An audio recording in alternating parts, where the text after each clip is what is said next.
Hola, ¿cómo están? Mi nombre es María José Silva, psicóloga, y en esta oportunidad me toca hablarles acerca de los apoyos para el aula para alumnos con trastornos de espectro autista.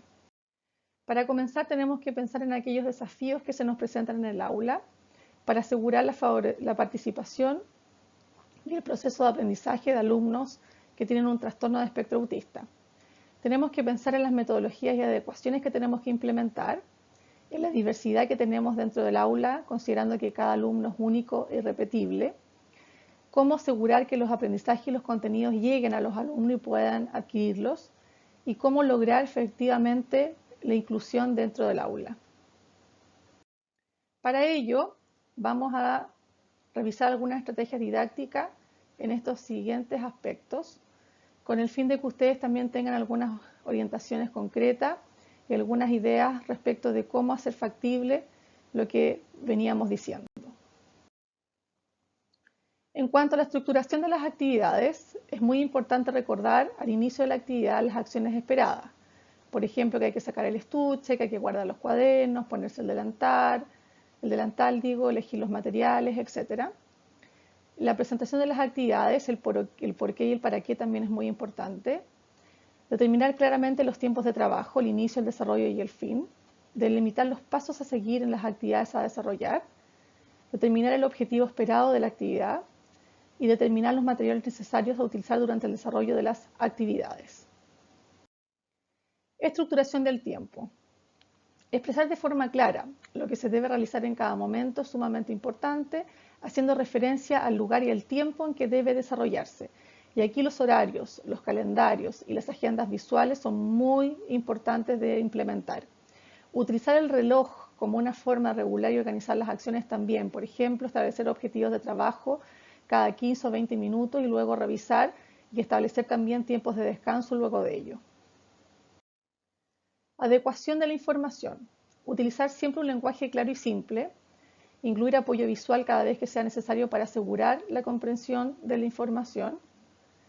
Identificar palabras o conceptos claves. Para ello es importante subrayarlos, remarcarlos, destacarlos, etc. Verificar la comprensión de la información o la instrucción otorgada a través de preguntas y otorgar tiempo suficiente para aclarar las dudas y también las inquietudes. Adecuación de los contenidos y las evaluaciones. Adecuar las estrategias metodológicas según las características de cada alumno. Adecuar el formato de las evaluaciones. Acortar la extensión de estas. Hacer preguntas orales en vez de escritas. Dividir la realización de la prueba, etc. Respetar los tiempos de trabajo y ajustarlos en función de las características de cada alumno y supervisar continuamente el desarrollo del trabajo. El uso de apoyos visuales como láminas, horarios, calendarios, agendas visuales también es una muy buena estrategia porque permite mejorar el procesamiento de la información visual, espacial y concreta, mejorar los niveles comprensivos, facilitar la asociación significante-significado y mejorar la anticipación, la flexibilización y la organización y planificación de las acciones. Atención y concentración. En este aspecto es importante parcelar la realización de las actividades en periodos de tiempo que favorezcan, una mejor ejecución de la tarea. Reducir la extensión de las tareas, por ejemplo, seleccionar los contenidos que son más importantes a trabajar o reducir el número de ejercicios, por ejemplo. Otorgar tiempos de descanso después de cumplir un objetivo de trabajo. Utilizar reforzadores positivos como paneles de reforzamiento, economía de fichas, etc.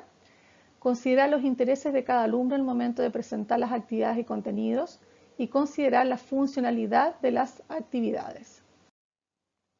Respecto al ambiente del aula, tenemos que proveer un ambiente que esté muy organizado, que tenga pocos estímulos y ubicar al alumno en un lugar estratégico dentro del aula, por ejemplo, cercano a la profesora o profesor y lejos de estímulos distractores, por ejemplo. Ubicar al alumno cerca de algún compañero tutor que lo pueda apoyar en caso necesario también es una muy buena idea. Considerar si el alumno es hipersensible a ciertos ruidos ambientales o situaciones que lo pueden distraer o poner ansioso, como por ejemplo el calor, la luz, etc. Regulación de las emociones. guiar la identificación de las emociones en sí mismo y en los otros, asociar la emoción que se está experimentando con el evento que la originó, modelar formas adecuadas de expresión y comunicación de las emociones, evitando las exageraciones y reacciones desproporcionadas. No insistir en momentos de mucha angustia, rabia o frustración, luego de algunos minutos acercarse recién a conversar ya en tranquilidad. Ofrecer formas alternativas para calmarse, como por ejemplo salir de la sala, ir al baño, sentarse cerca de la profesora o seguir con la tarea más tarde. Organización y planificación del comportamiento. Ayudar al alumno a planificar la forma más eficiente de ocupar su tiempo. Ayudarlo a organizar los pasos a seguir para realizar una actividad. Ayudar al alumno a mejorar y organizar su lugar de trabajo, por ejemplo, ordenando sus materiales, seleccionando los materiales necesarios para trabajar y guardar lo que no se utilizará. Motivar al alumno a que se disponga adecuadamente para la realización de las actividades y por último, no permitir transitar de una actividad a otra sin finalizar la que ya se ha iniciado. Relaciones sociales. Modelar formas adecuadas de vinculación en situaciones cotidianas, por ejemplo, aula, recreo, almuerzo, etc.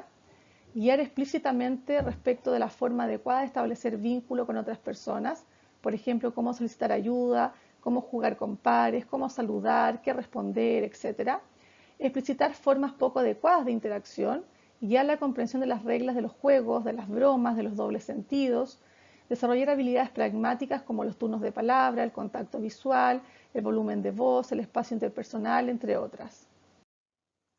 Aceptación de reglas sociales. Explicitar las normas que regulan ciertos espacios y ciertos momentos, por ejemplo, dentro del aula, en la situación de recreo, en el gimnasio, en la biblioteca, y a la interpretación y la comprensión de estas sutilezas sociales, sobre todo de aquellas reglas implícitas sociales, utilizar apoyo visual para regular comportamiento y aceptación de reglas sociales, establecer compromisos, negociar con aquellos alumnos que puedan llegar a ser más disruptivos, resguardar el cumplimiento de ciertas normas básicas de convivencia y mostrar las faltas cuando corresponda, resguardando que esto se haga de forma inmediata la falta y asegurándose que sea comprendida por el alumno en un ambiente de tranquilidad y no frente a sus compañeros, obviamente. Participación en la dinámica del aula. Resguardar que la atención del alumno esté orientada hacia el punto de interés compartido por el grupo, por ejemplo, solicitando su participación mediante pregunta o indicándole directamente que atienda. Motivar al alumno a incorporarse en actividades grupales, considerando sus intereses y sus habilidades. Guiar su participación durante el desarrollo de las actividades indicándole qué hacer, por ejemplo, establecer funciones, roles, tareas que debe cumplir. Asegurar su participación durante el desarrollo de la clase, por ejemplo, haciéndole preguntas, validándole sus comentarios y dándole un rol más activo dentro del funcionamiento del aula. Comunicación efectiva. Ayudar al alumno a respetar las pausas que se producen durante el desarrollo de una conversación, por ejemplo, respetar los turnos al hablar, escuchar al otro, no interrumpirlo, etc. Orientar al alumno respecto a la interpretación de señales no verbales. Regular el volumen de su voz. Enseñar al alumno a respetar el espacio que ocupa con la otra persona al momento de conversar, por ejemplo, no tocándolo y manteniendo una postura corporal adecuada como ejemplo.